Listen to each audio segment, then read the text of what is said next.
Hello, I'm Richard Galbraith from the Azzurri group. We've got 186 sites serviced by UK Waste, and I'm here to tell you a bit about that.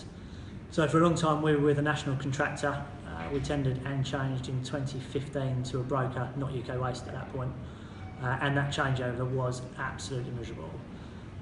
For a number of reasons. We were a relatively new team, didn't really know a great deal about our estate.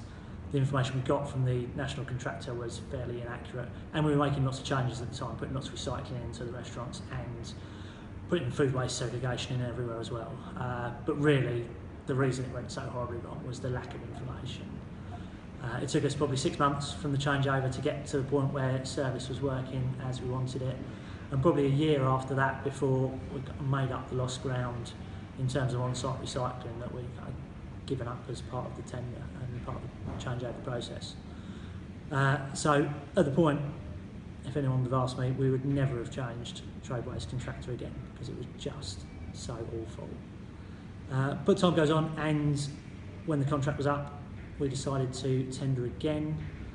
That was in 2018. We'd actually, by that point, the service had settled down.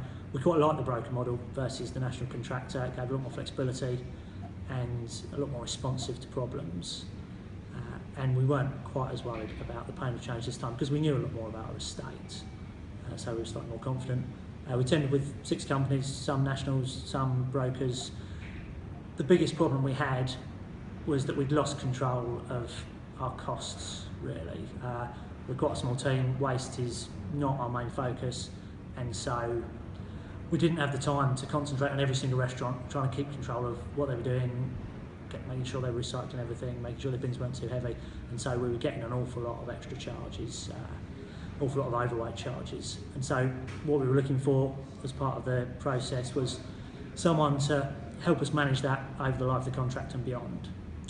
And all things considered, we decided to go for UK Waste. There were 2 reasons really, 2 things that stood out for UK Waste. One of it was that they were going to audit every site before mobilisation. So whereas last time we did it, there was no information and it all went horribly wrong. This time UK Waste would have been to every single site. They'll have seen what the problems were, seen what restrictions were, taken pictures from the contractors so that they knew absolutely everything about it. There were no surprises when they started.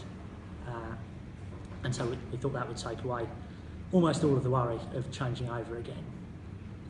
And the second thing they offered was to take control, take responsibility of our costs. And so they would be doing all of the work that we've been doing up to then in terms of trying to keep our recycling levels high, trying to stop our overweight bins. The cost of bin collections is not going to go down anytime soon, so to keep costs under control in the years to come, we needed that level of detail at every single restaurant.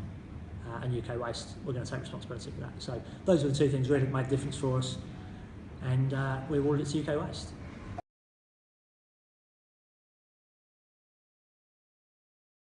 This time compared to last time was just so much better. Our business hardly even noticed the change, which was great.